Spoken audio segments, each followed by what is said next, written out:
Hi! In this video, I want to explain how I played and prepared and performed my last stay-at-home concert. If you have no idea what I'm talking about, you should probably listen to the set first. It was concert number 35, and I played a Dub Techno set that was about 1 hour long. It usually takes me a few weeks to prepare these concerts that I play for you every first Sunday in the month. And before I actually start making the music, I decide what kind of style I want to play, and then I decide what equipment I want to use. I have a lot of stuff here, but I don't use everything at once, usually. I find it very challenging and very rewarding at the same time to limit myself to a certain set of maybe 2, 3, or 4 instruments. So in this particular set, I had all the drums with the digitact, and all the synthesizer sounds, so to speak, were coming from the Modular system and from the Juno 60. That was it. Then I used the MIDI Fighter Twister as a MIDI controller, and also the Push 2 from Ableton as a MIDI controller. So this was my setup for this show. The idea is to really familiarize yourself with a certain piece of equipment. It's a lot of fun to dive deep into a synthesizer. I mean, I know how to use all these machines that I have, but still, when I try to pull off a whole set with only one synthesizer or 2 synthesizers, I have the chance to really develop my skills with the synthesizer and to reach deep into the DNA of the synthesizer. So that is the reason why I try to limit myself to a certain range of equipment. Also, I hope that at some point I will be able to play these sets out in the club or to an audience. And then, of course, I can't bring my whole studio every time when I play. So it's kind of preparing, practicing also for real shows, although I consider the home concerts to be real shows. But still, I try to think, could I do this in a club or could I do this on stage somewhere? And so this is the reason why I also limit myself in terms of equipment. Another good thing about having not too much gear on your table is that you always feel to be in control of what you're doing. If you have a setup with 20 different synthesizers, it's very hard to stay in control. And if you have only a few synthesizers at your fingertips, you can really smoothly interact with them and stay in control of the music all the time. In this set, I was doing all the mixing, MIDI sequencing, and effects in Ableton. You can see that my Ableton arrangement is pretty empty. This is because I want to improvise the set and record most of the sounds and stuff on the fly. This does not affect to my drums, because all the drums are coming from the digitact, and I prepared these patterns before the show, because for Dub Techno music, the sounds are very important, and I really spend a lot of time to get them balanced in the right way. And if I programmed that on the fly, it would sound not so good, I think. So I prepared 6 patterns on the digitact. They sound like this, or like that. That is the last one.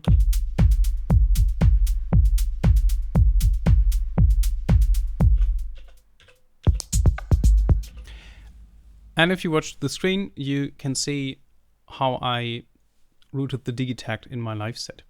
I have this group with 3 channels, and the digitact overbridge plugin is sitting on channel 3.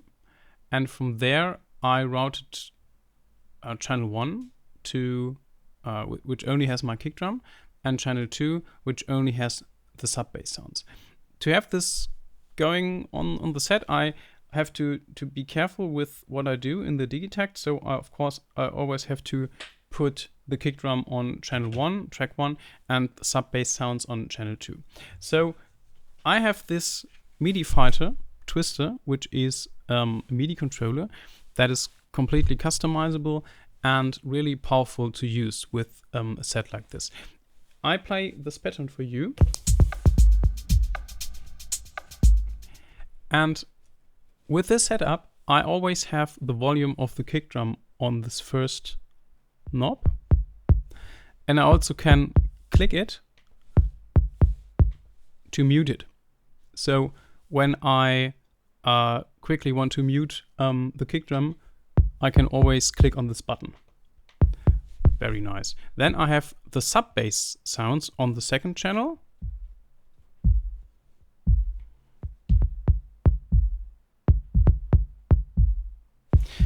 And I also have a little side chain compression here in Ableton, so that the kick drum and the bass don't disturb each other. Not really sure. So then I have everything else on the third channel. It would be possible to split all the sounds to more channels, but I have to say that I like to do the mixing on the Digitakt, and I want to keep it simple. I don't want to have 16 or 8 drum channels on my MIDI controller, so everything else just goes on the third channel. Here on this one I can also control the ratio of the reverb. I have the Valhalla Vintage reverb here, so I can go from 0, a dry signal,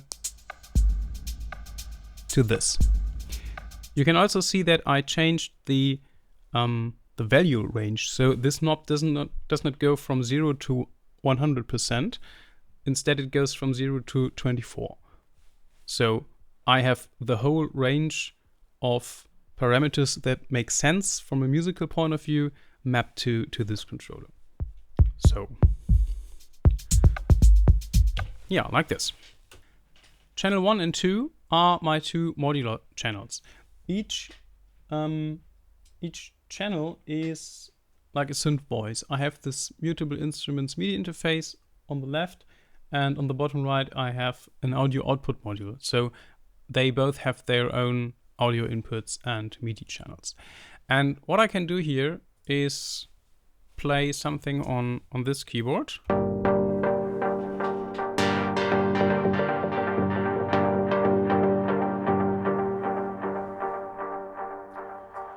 And that would be the dry sound. You see that all these effects are switched off. They're just here because I had them in an earlier version.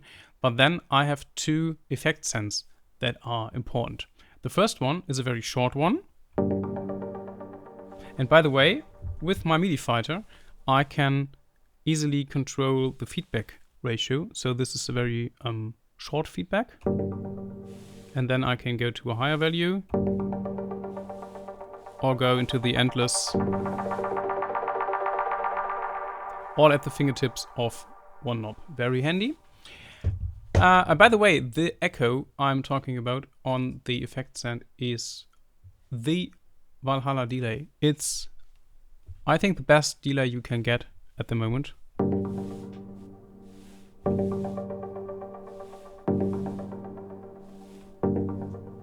And without. So that is the dry sound coming from the modular voice. After the delay, I have a little reverb and again sidechain compression that ducks the signal when it comes together with the kick drum.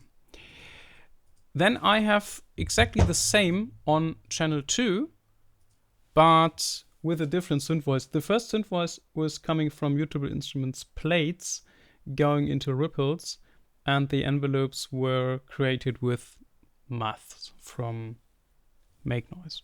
And the second modular channel is Mutable Instruments braids oscillator going into the Dubfer SEM filter, and the envelopes are also from the Dubfer module. And with the shape of the envelope, you can create a lot of different sounds. So this is more like a pad. And with a shorter attack,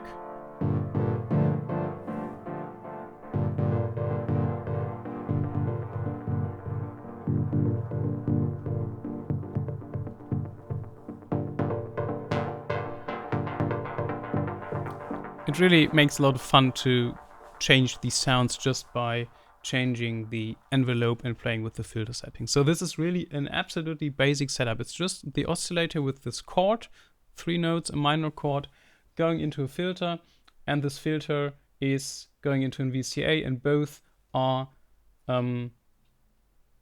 shaped with an envelope. So it's absolutely simple, but a lot of fun, and I always have the full control of the sound here. Then there is this pigment sound. I was cheating a little bit, saying that everything was hardware, but this is just a sine wave patch. And sometimes I like these sounds, so I created this very, very simple patch with pigments. A lot of sounds in the set were coming from the Juno 60. The deal with this synthesizer is that it doesn't have MIDI, and so I have to play all the sounds that I want to use in my music with my hands. This is not a problem when I use slow sounds like this.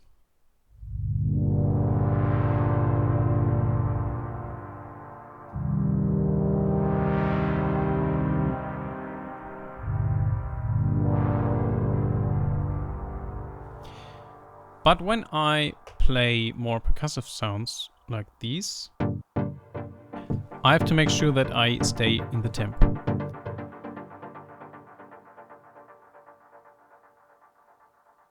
In order to play these sounds in sync, I was using my headphones. I routed the cue out in Ableton to my headphones channel. That means that when everything is playing and I enable the metronome, I only hear the click on the headphones. I can also cue output stuff. So that means I can set the volume to 0 and can play something that only plays through the headphones. That is very useful when I use the modular system, because you cannot store sounds there and it's necessary to tweak a few things during the set. Another very important tool to record these sounds live on the fly is the push to from Ableton. There is a feature called fixed length, which determines the length of the recorded clip. So I first enable this feature and set it to 4 bars. And then when I hit the clip record button, then the recording starts, but after 4 bars, it automatically stops the recording, loops the clip to 4 bars, and plays it back. So let me show you in real time how this works.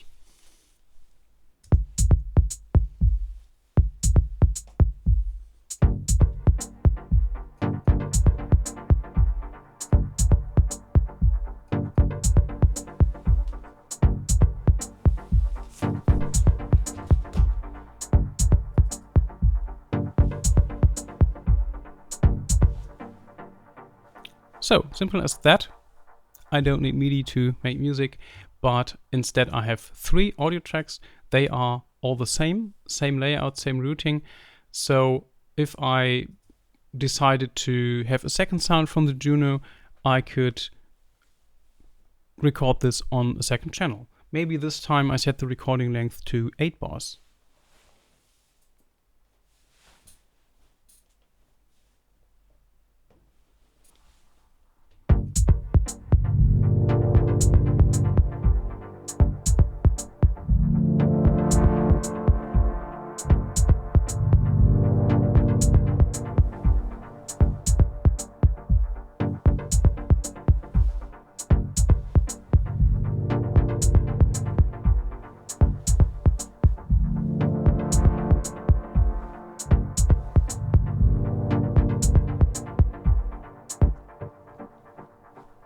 So that is basically everything that I prepared for this live set.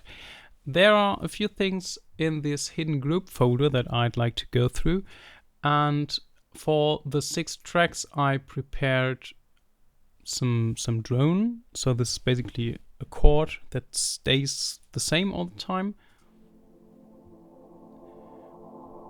This was rendered into an audio file. I actually don't know what I used to record it anymore, but this is giving some nice atmosphere in the background. And it's also good to have something to go back to, because when I go from one track to the next and I have to change all the sounds, I'd like to have something that I know sounds good and plays until I figured out the next sound. Then on the second channel, I was using field recordings from Luftroom. They are free. You can have them for a little donation for charity organization.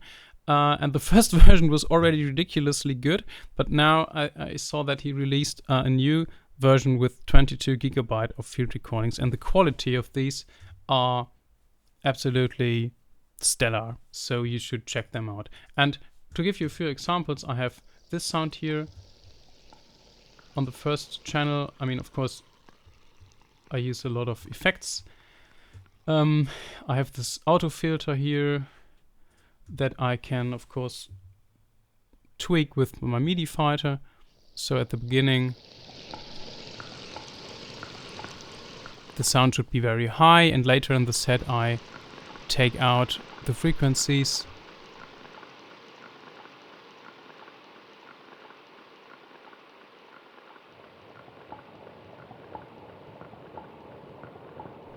So this gives a very, very nice underlaying atmospheric element to the music.